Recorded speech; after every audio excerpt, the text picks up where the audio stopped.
The Midden, a Ukrainian folktale adapted and illustrated by Jan Brett.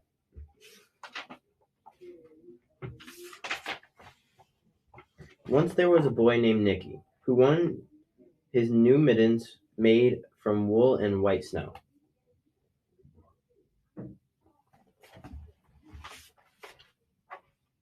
At first, his grandmother, Baba, did not want to knit white mittens. If you drop one in the snow, she warned, you'll never find it. But Nicky wanted snow white mittens, and finally Baba made them.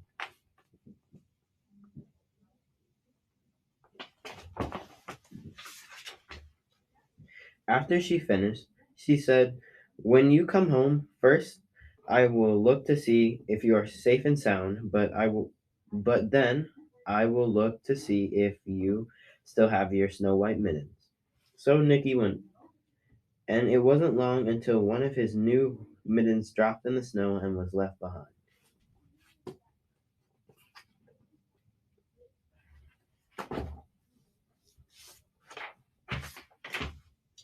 A mole, tired from tunneling along, discovered the mitten and burrowed inside.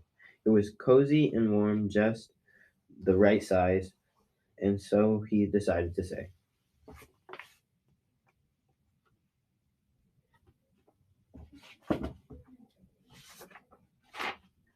A snowshoe rabbit came hopping by. He stopped for a moment to admire his winter coat.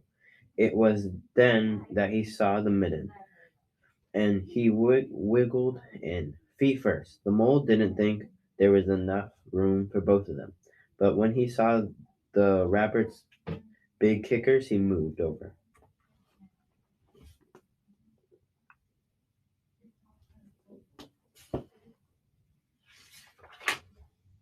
Next, a hedgehog came snuffling along, having spent the day looking under wet leaves for things to eat. He decided to move into the midden and warm himself.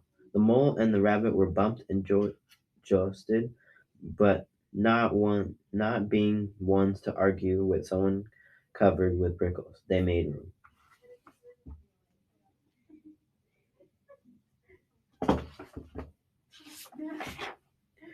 As soon as the hedgehog disappeared into the midden, a big owl, attracted by the commotion, swooped down. When he decided to move in also, the mole, the rabbit, and the hedgehog grumbled. But when they saw the owl's glintly talons, they quickly let him in.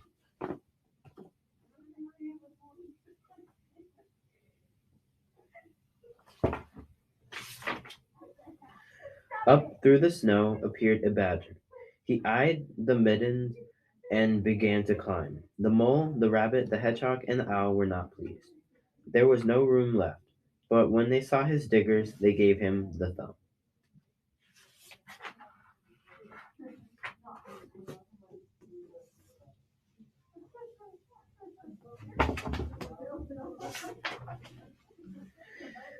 It started snowing, but the animals were snug in the midden. A raft of warm steam rose in the air, and a fox trotting by stopped to investigate. Just the sight of the cozy midden made him feel drowsy. The fox poked his muzzle in. When the mole, the rabbit, the hedgehog, the owl, and the badger saw his shiny teeth, they gave the fox lots of room.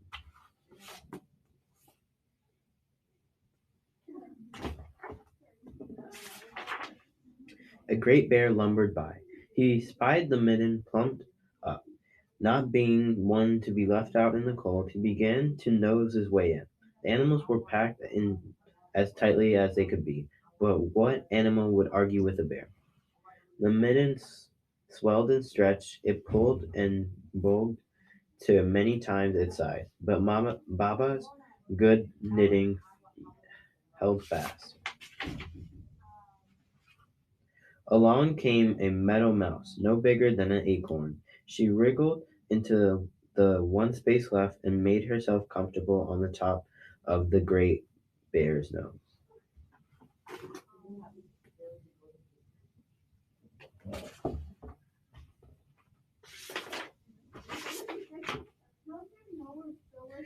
The bear, tickled by the mouse's whiskers, gave an enormous sneeze. Achoo! The force of the sneeze shot the midden up into the sky, and scattered the animals in all directions.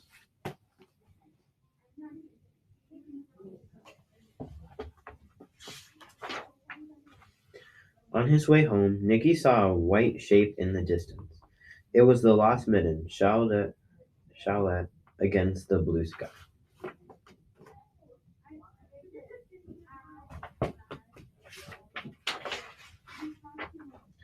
As he ran to catch his snow-white midden, he saw Babo's face in the window. First she looked to see if he was safe and sound, and then she saw that he still had his new mittens.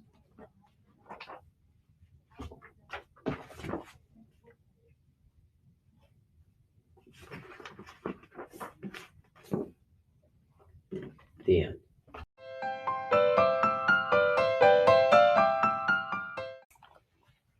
Hi, so my name is Mrs. Handyside, and I'm going to be reading The Unicorns Who Saved Christmas by Mary Wynn Hyder. It was Christmas Eve. Everything at the North Pole Unicorn Troop headquarters should have been perfect, peaceful, pulchritudinous. Pulchritudinous means beautiful. Unicorns can be a little extra. But it was not peaceful. The North Pole Unicorn Troop was having a problem, a loud problem. Somebody was banging on the door. Chicken pox! It's chicken pox! Yelled the voice on the other side. The members of the North Pole Unicorn Troop discussed the problem. No one wanted to get chicken pox. On the other hoof, maybe it was just somebody named chickenpox. On the other hoof, no one knew anyone named chickenpox. On the other hoof, it was officially Unicorn Troop rules to help when help was needed. So the unicorns opened the door. Oh, who's that? You! Gasped the unicorns. Why, you're Santa! I sure am, Santa said. The unicorns immediately fell asleep. All of them, all at once. Said Santa. What exactly is happening? Who knows? I know. We're pretending to be asleep, one of the unicorns whispered. Everybody knows you don't give presents if you're awake when Santa comes. Ho, ho, ho, said Santa. Actually, that's not scientifically true. But if something isn't done soon, no one will get presents tonight. This was serious. This required cocoa. Once everyone had a mug, Santa explained. His reindeer had gotten chicken pox, even Rudolph. They had fevers and were itchy. They certainly couldn't pull the sleigh tonight.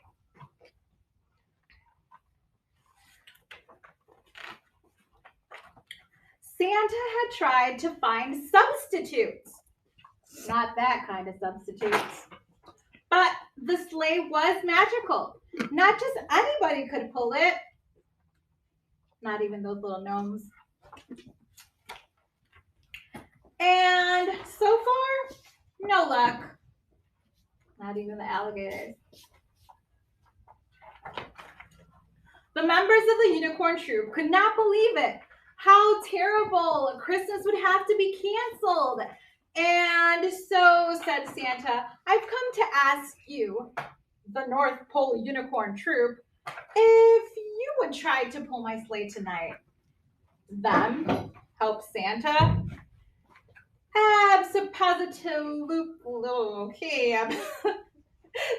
This was a blended word. Sorry, guys. It was a made-up word. We'll just keep going. Absolutely. But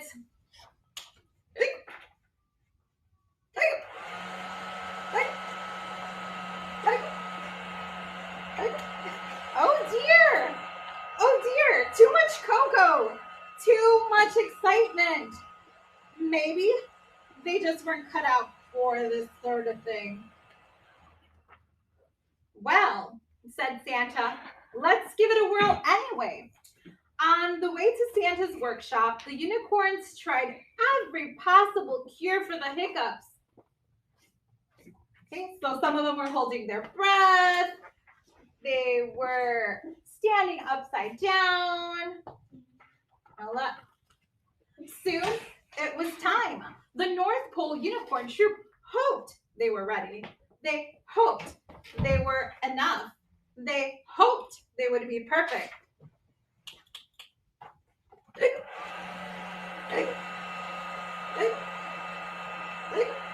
Oh, oh,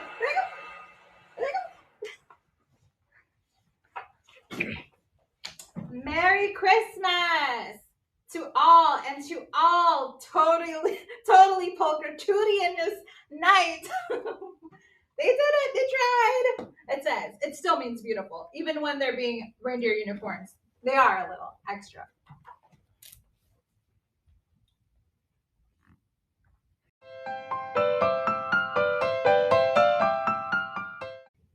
There was a cold lady who swallowed some snow, by Lucille Colandro, illustrated by Jerry Lee. There was a cold lady who swallowed some snow. I don't know why she swallowed some snow.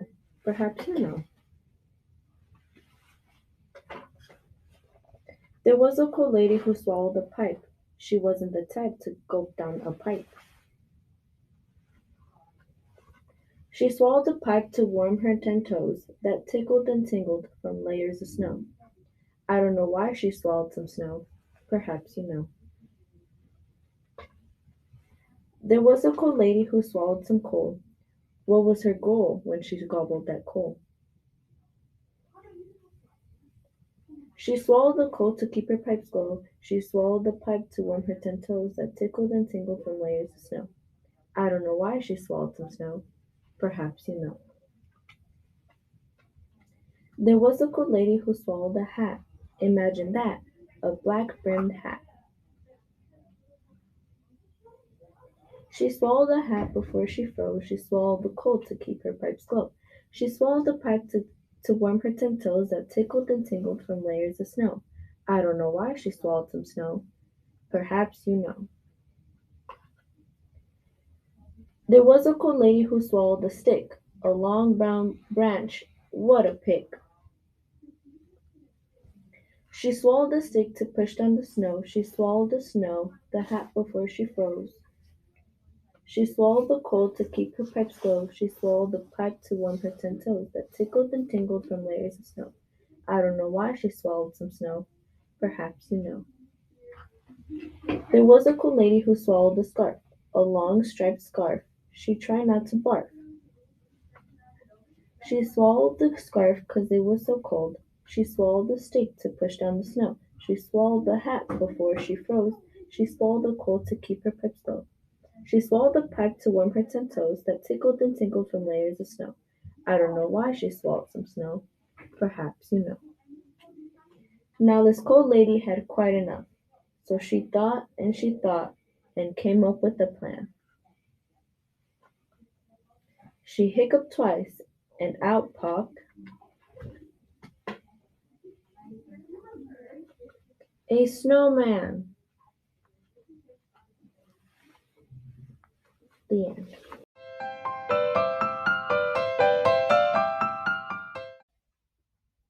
The Santa Trap by Jonathan Emmett. Illustrated by Polly Bernatine. Bradley Bartleby was bad. He'd been born bad. Before baby Bradley even left the hospital, he'd bitten the midwife on the bottom, stolen the doctor's stethoscope, and emptied his diaper into his grandmother's handbag. And the older Bradley got, the badder he became. Bradley's parents were immensely rich. They had a huge house with a garden that was big enough to lose an elephant in. They knew that the garden was big enough to lose an elephant in because they'd done exactly that. Bradley had demanded the elephant as a house pet, but treated it so badly that it escaped into the garden and was never seen again.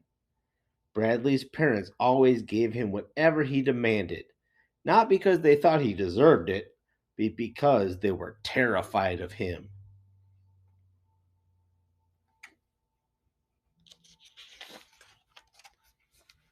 Every Christmas, Mr. Bartleby hired a team of secretaries to type up the huge list of presents that his greedy son demanded from Santa Claus. Of course, Santa knew what a beastly brat Bradley was, so he never looked at the list.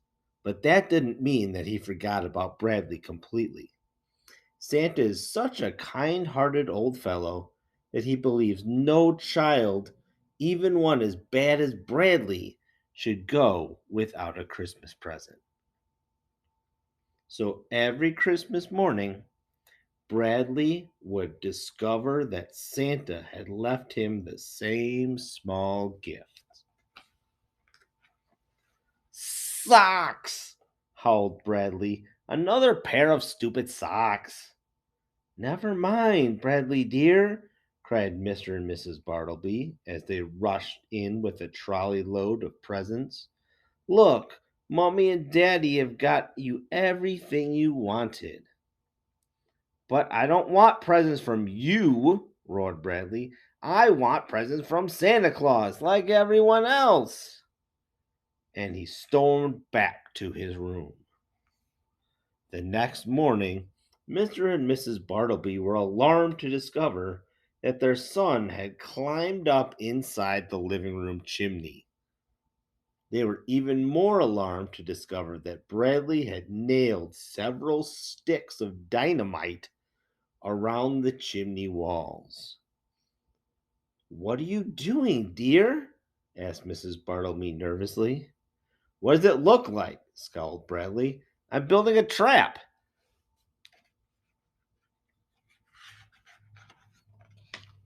A trap, said Mr. Bartleby.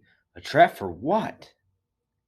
For Santa Claus, snarled Bradley. I'm going to catch that fat fool and take every present he's got.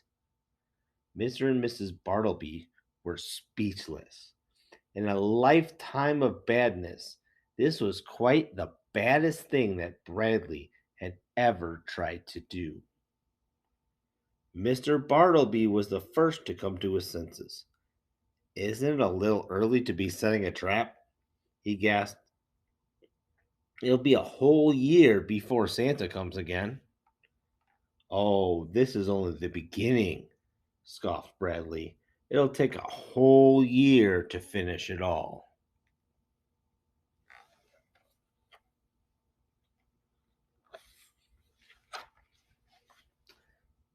And he was right. Bradley spent the rest of the winter fixing dynamite inside all the other chimneys, and the spring training tigers, which he stole from the local zoo. He spent the summer fitting guillotines over all the doors and windows, and the autumn cutting the trap doors into all the floors. By the time December came around again, Bradley had turned the entire house into one stupendous Santa trap. By Christmas Eve, their home was so dangerous that Mr. and Mrs. Bartleby moved out into a hotel, leaving Bradley alone in the house.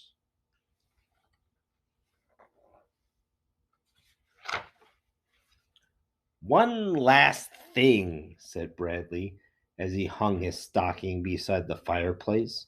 He was certain that Santa wouldn't make it that far, but just to make sure, he tied an invisible tripwire to the stocking. The moment anyone touched it, a large metal cage would drop down from above. No more stupid socks, thought Bradley. This Christmas I'll get exactly what I want. This Christmas I'll get the whole lot. But as the evening grew darker, Bradley's eyelids grew heavier. His evil efforts had left him quite exhausted, and he soon fell fast asleep.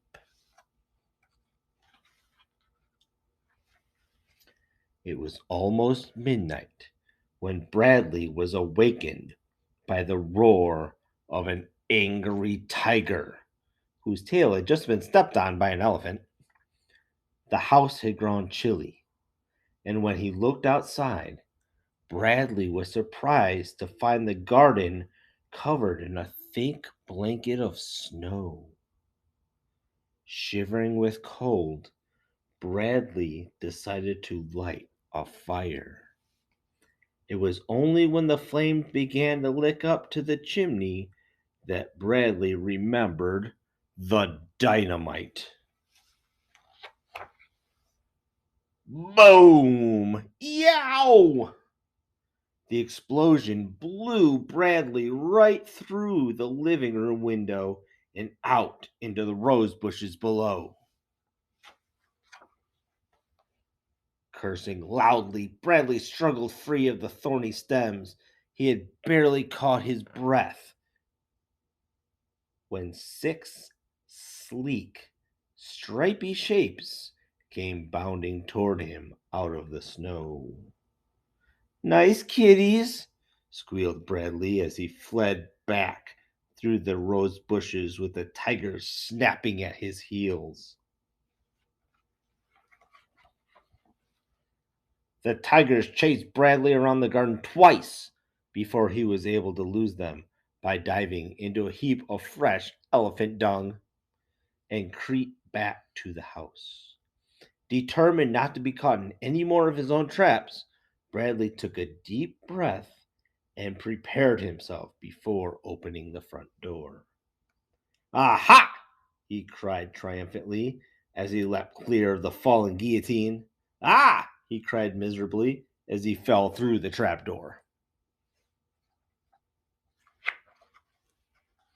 Some time later, as the sun rose on Christmas morning, a scratched, scraped, and badly bruised Bradley limped back into the living room. There wasn't much of the fireplace left, but amazingly, his stocking was still hanging up. And even more amazingly, Bradley could see that there was something inside. Bradley hobbled over, tore down the stocking, and clang! The metal cage dropped right over him. Bradley let out a long sigh. He knew that he was beaten, so he slumped down inside the cage and emptied his stocking onto the floor. For the first time ever, Santa had left Bradley more than one present. There was a big box of bandages, a large jar of antiseptic, and a nice new pair of socks. The end.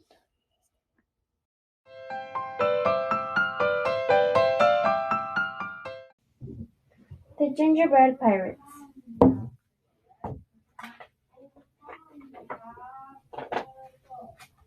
It was Christmas Eve, and Jim and his mother were making gingerbread men.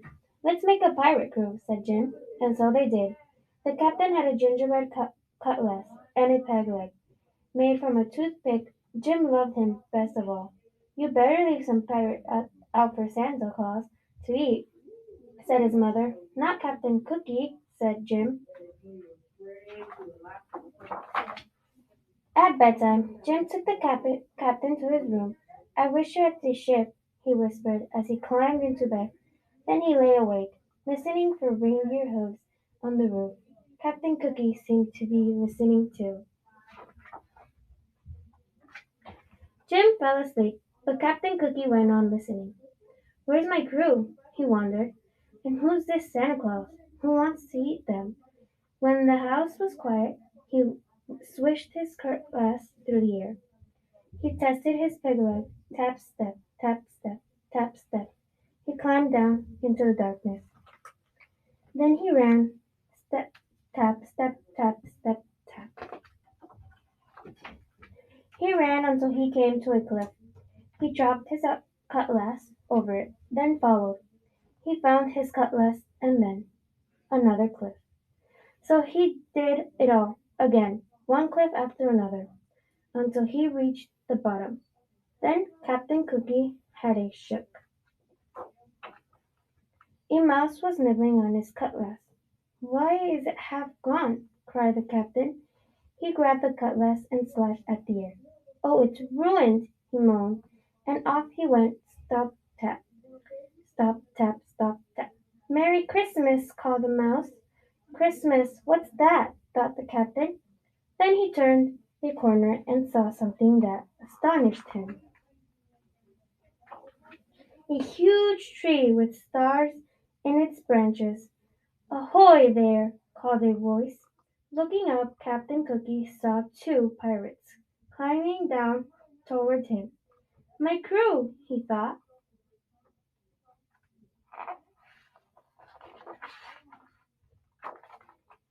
Two men, Wavy and Dots, by name, dropped to the ground. They jumped right up, but the captain saw that Dots had broken his hand. No cutlass, and now a wounded man, he thought. Just then there was a thump and a scrape. A black cloud puffed towards them. "Run!" shouted the captain. They ran until they had to stop for breath. "Who is that?" asked Dots. "It must be that cannonball Santa Claus," said Captain Cookie. "We've got to get out of here before he eats us. Where's the rest of the crew?" "Up on that cliff, I think," said Wavy. "Start climbing, men," said the captain.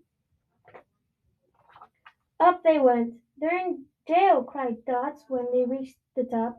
"Save us!" cried the pirates. Wavy and Dots kicked at the prison walls. They tried in vain to move the roof. "What about a rope and pulley from the ship?"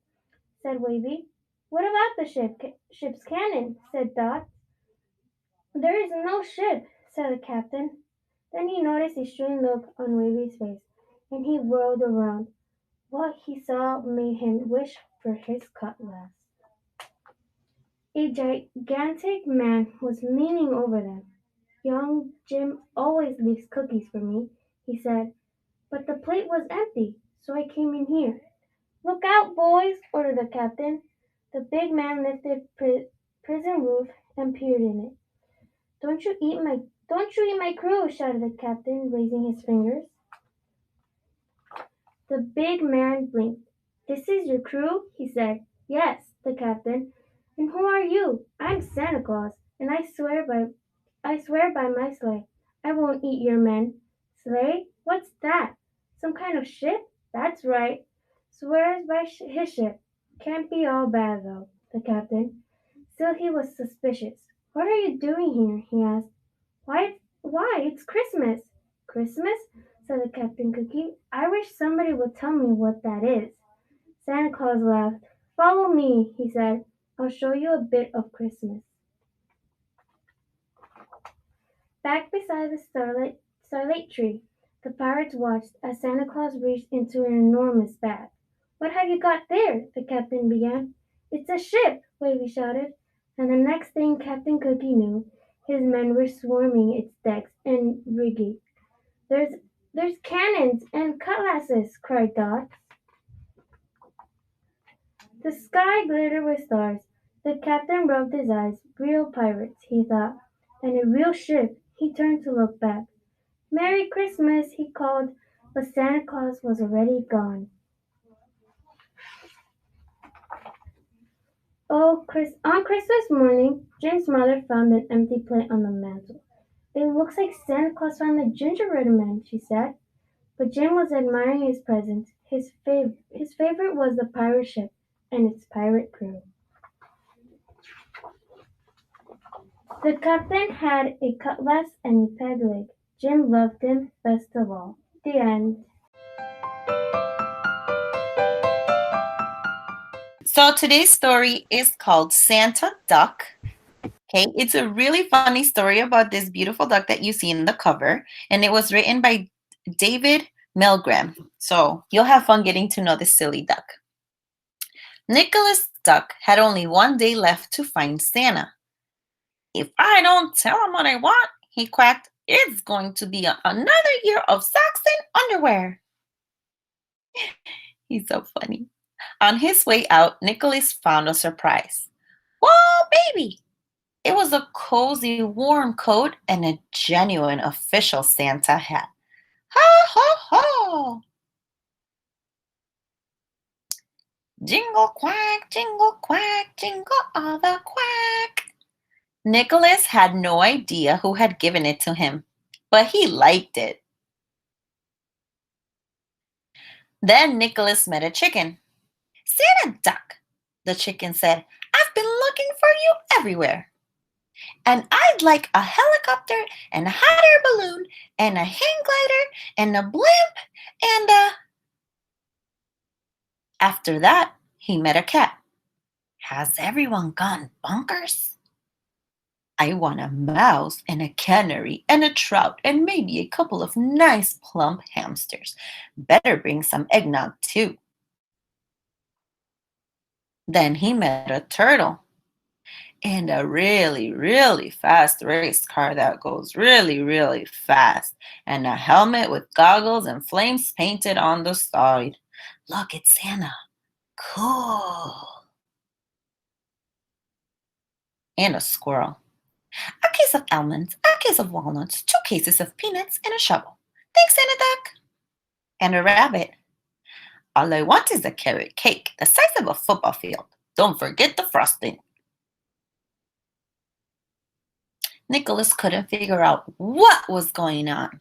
All he could do was scratch his head. When he did, his hat fell off. Of course, he said, it must be the hat. So Nicholas gave it to a cow. Really, I insist. Gee, thanks, Santa Duck. The cow was very happy with her new hat. Nicholas was even happier to be rid of it. Jingle moo, jingle all the moo. Phew! Nicholas continued on his merry search once again, laughing all the way, until the cow came after him.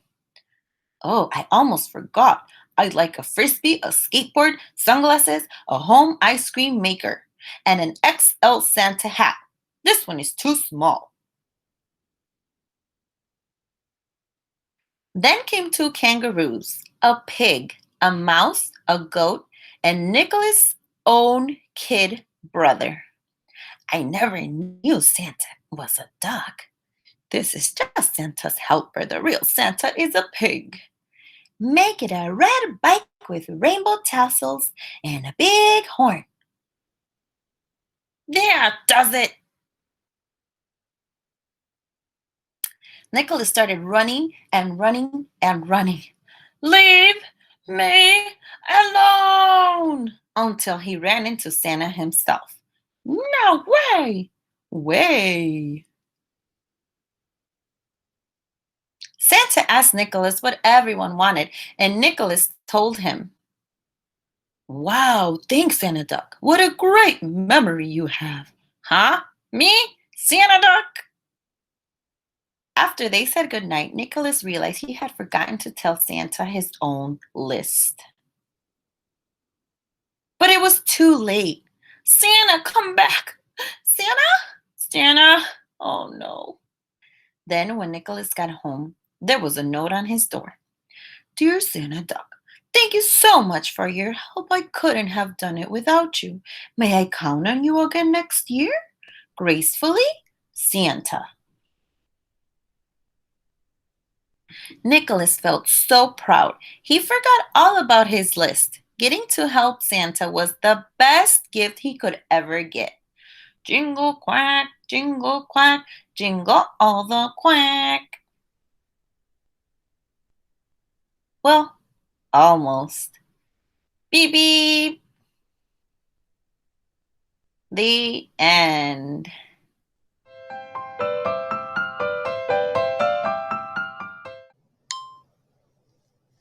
Holiday Mischief with Stitch by Elizabeth Shafer, illustrated by Disney Storybook Art Team.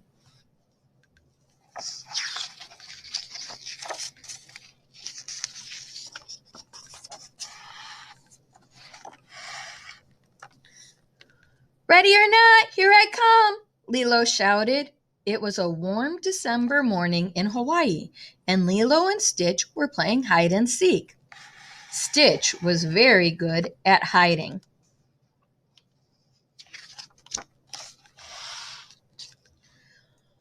Surprise! Stitch shouted as he jumped out of a box. Lilo laughed. Stitch, those are for Christmas. Christmas? Stitch was confused. He had never celebrated Christmas on Earth before. The end of the year is full of holidays here on Earth, Lilo explained. It's a time when everyone comes together to spread peace and joy. Come on, I'll show you. Lilo took Stitch downtown to the dance studio. Lilo's sister Nani was helping the dancers prepare for a big holiday party. Some dancers were hanging colorful lights. Other dancers were weaving tinsel into leis for guests to wear. During the holidays, we have lots of big parties, Lilo said. Friends from all over the island come to celebrate, and they bring lots of food. Stitch liked the sound of that. He wanted to help get ready for the party.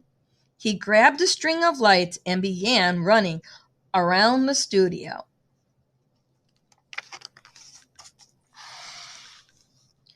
Stitch, slow down, Lilo called. But Stitch did not slow down. The lights got tangled up in Nani's banner and tripped over the poinsettias. Stitch tripped on a lei and fell, rolling himself into a knot of fur and Christmas lights. Stitch snarled and began pulling at the lights, but the harder Stitch pulled, the more of a mess he made. Lilo sighed and helped Stitch escape from the tangle of lights. Don't be naughty, Stitch, Lilo said. That's not the way we celebrate Ohana, our family.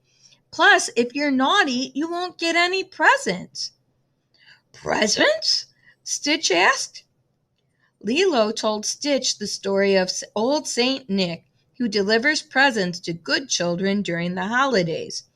To help remind Stitch to be good, she wrote naughty and nice on opposite sides of his hat.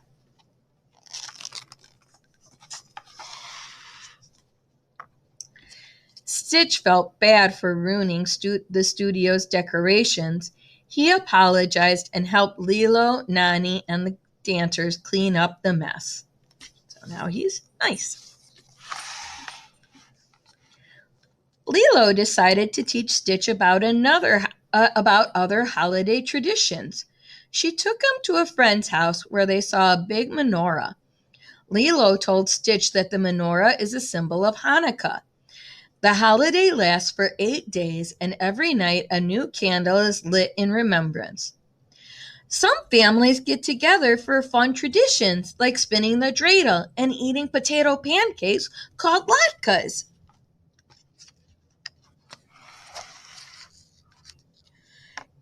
"8 days?" Stitch wondered. The long holiday sounded like a lot of fun. Stitch decided to spin the dreidel. It twirled and it twirled until the dreidel spiraled off the table and the latkes fell too. "Be careful, Stitch," Lilo yelled. "Remember what we said about being naughty?"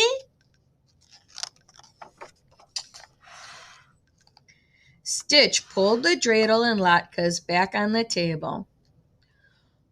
Don't forget that the holidays are all about celebrating Ohana, Lilo told Stitch. If you promise to be nice, I'll teach you about one more holiday tradition. Stitch nodded. He would be on his best behavior.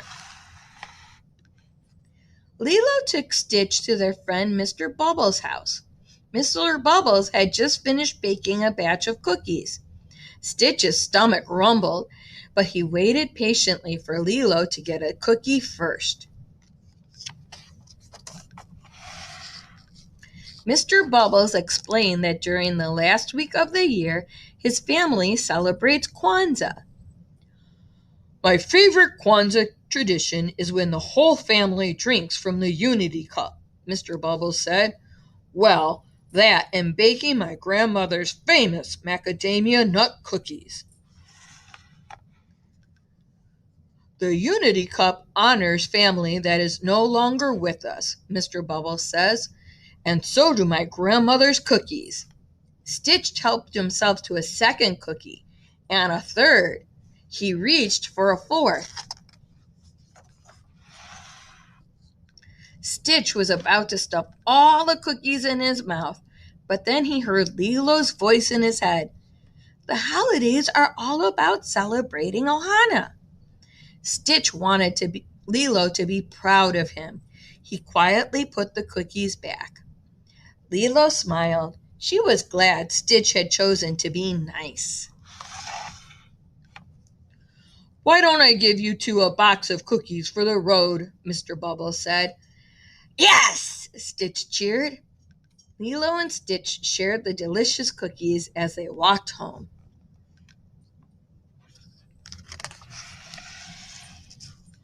At home, Nani had everything ready to decorate the Christmas tree. Stitch ran lights all the way to the top of it. Lilo played Blue Christmas on her record player. Nani hung ornaments on every branch. This was Lilo's favorite holiday tradition, spending time with her family.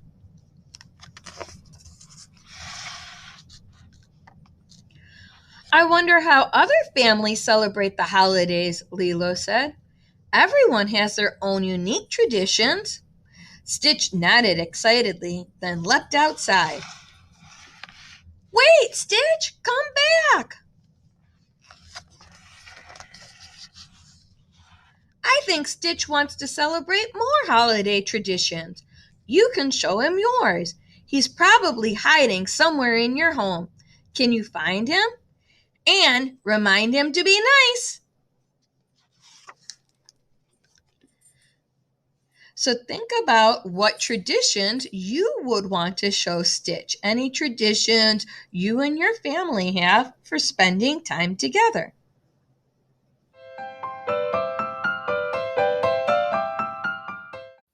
Hi, this is Mr. Nuccio from Learn 9, physical education teacher, and I am reading one of my favorite books and my son's favorite book when he was little.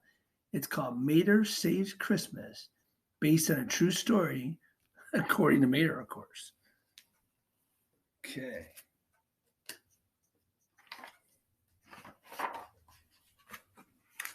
Mater Saves Christmas.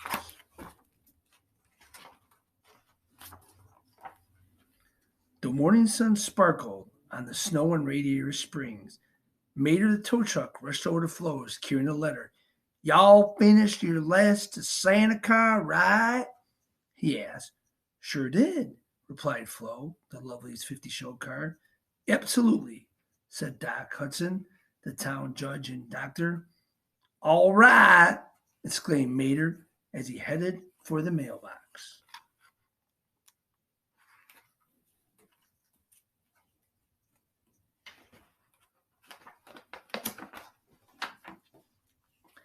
Mater was just about to mail his letter when he heard a familiar voice.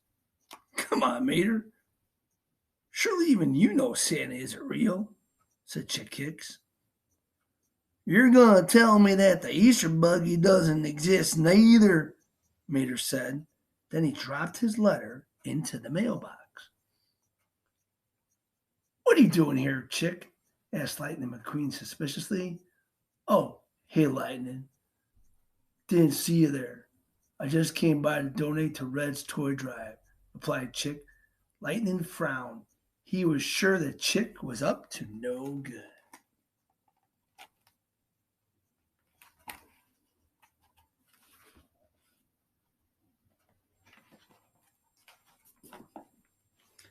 Just then, Sheriff arrived. I'm afraid I have some bad news, folks. Phillip stations up and down the route have been robbed. All the gas has been stolen. The town folks gasped in shock. Have they caught the thieves? Asked Doc. Not yet, replied Sheriff. Even the fuel tanks at the post office have been drained.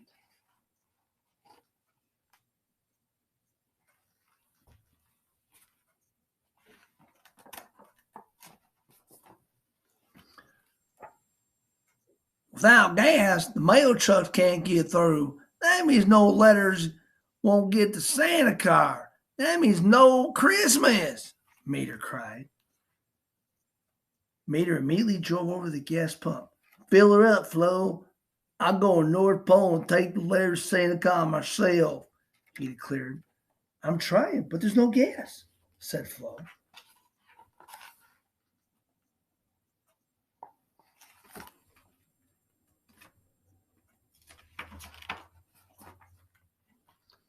Sure enough, Flo's place had been robbed too.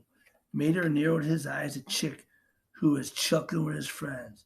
Fillmore, the hippie van, whispered to Mater, Meet me at the dome in 5, man.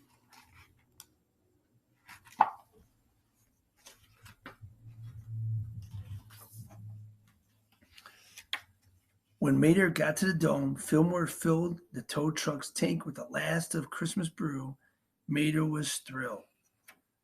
Fillmore made Mater promise to put his letter at the top of the pile for Santa car. Never stop believing, man, he said.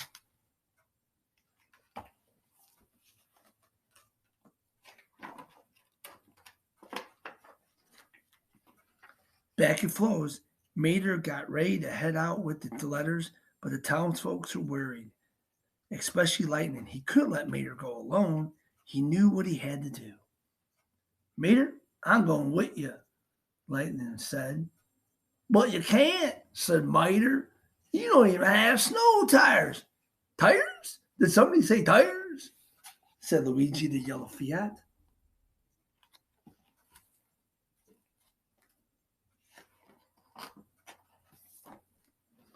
Just as Lightning were in a race, Guido the Italian forklift gave him a quick pit stop. Pit stop. Then Sarge, the army jeep, added some snow gear of his own. Snowplow, big lights, fog lamps. Now that's what I call good looking North Pole. Here we come, exclaimed Mater.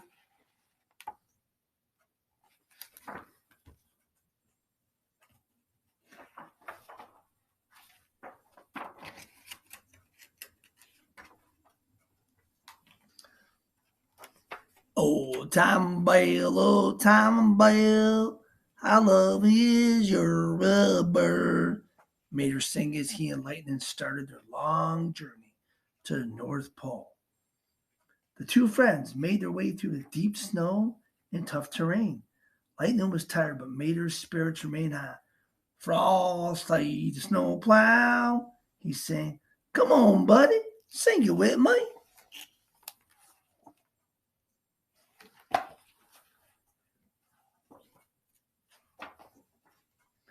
Back in town, Sheriff came up with a plan to find the fuel thieves. Luigi and Guido would be scouts. Sally was in charge of maps. Fillmore would make the fuel to keep the search party going.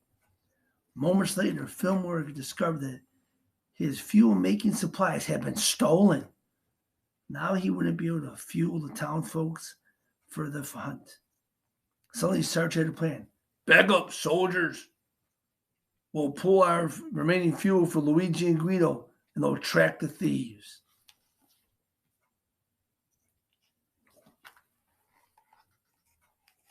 Forgot to share the page.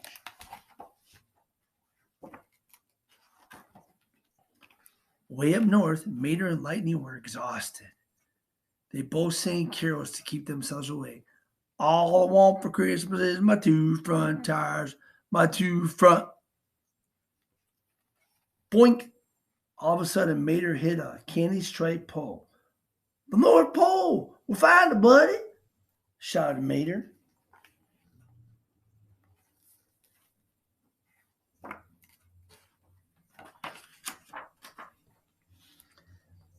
It was the North Pole, right? And it was beautiful. Snow-covered garages lined the paths, tiny elf cars bustled about, and the center of all was Santa Car himself. Mater was overjoyed. Lightning stared in amazement. Santa Car is real, the race car said. Welcome to the North Pole, gentlemen, said Santa Car.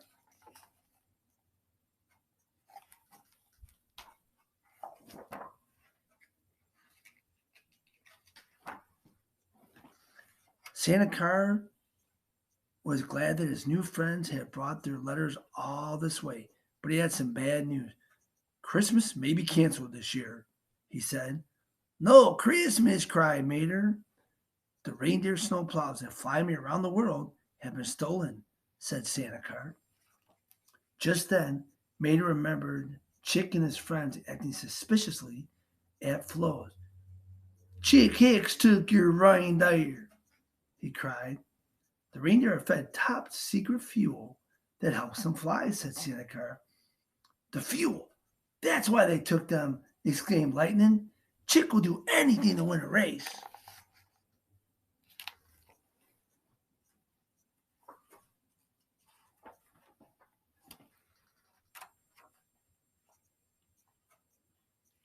I told you down to Raider Springs to find your reindeer, Mr. Santa Car, but we never make it in time to save Christmas, offered Mater. But Santa Car had a better idea. He filled Mater's tank with the special flying fuel. As Mater prepared to tow Santa Car to Radiator Springs, he proudly showed off the antler hat that Mrs. Santa Car had knitted him for the journey.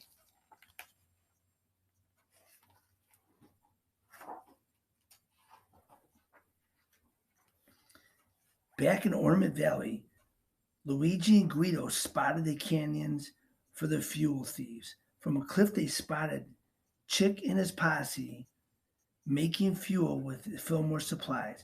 Santa Car's reindeer snowplows were there too. All of a sudden, two of Chick's pals cornered Luigi and Guido. Snot Ride and Boost.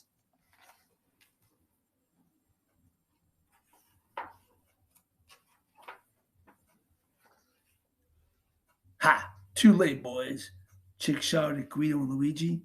We already reverse engineered the flying fuel. I'll fly around the track and never lose the Lightning McQueen again. And you know the best part? No more Christmas, no more dirty oil feuders in my stocking. If I can't have presents, no one can.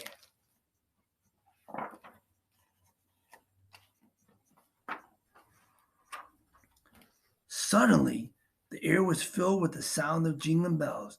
Then Mater soared over the hill, towing Lightning and Santa Car. Chick raced away, flying just above the ground. Lightning flew after him. Santa Car had filled his tank with the magic fuel back at the North Pole. Meanwhile, Sheriff and the townsfolk followed Guido's and Luigi's tracks right to Chick's posse. They set Luigi and the reindeer free. Forgot to show the previous page. Sorry. There's the story part.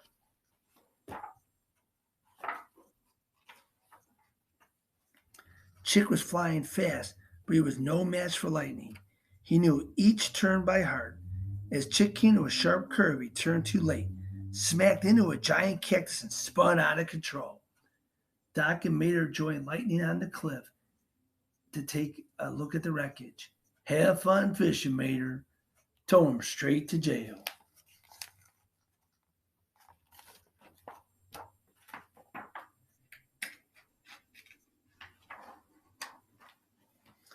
Back in town, the Radiator Springs gang celebrated the capture of the fuel thieves with Santa Car and his reindeer snowmobiles. Well, we better hit the road, said Santa Claus. You know, we could use some help delivering these presents. Mater's eyes lit up. What do you say, Mater? Will you help me bring Christmas? Asked Santa Claus. Sure thing, yelled Mater. Let's get her done. The townsfolk all cheered. Mater had saved Christmas. Almost forgot.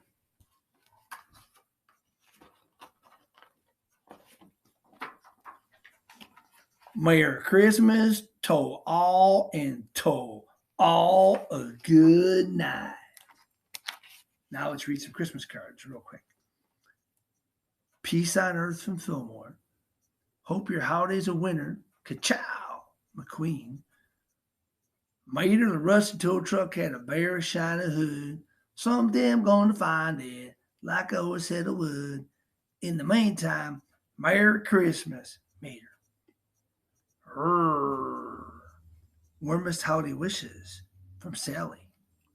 Buon Natale. That's Merry Christmas. It's one holiday we never get tired of. That's Guido and Luigi. Have a safe holiday. Celebrate responsibly, said Sheriff. Wishing you a fabulous holiday, Doc. Have a styling holiday, Flo and Ramon. Attend, Hut. Have a Merry Christmas.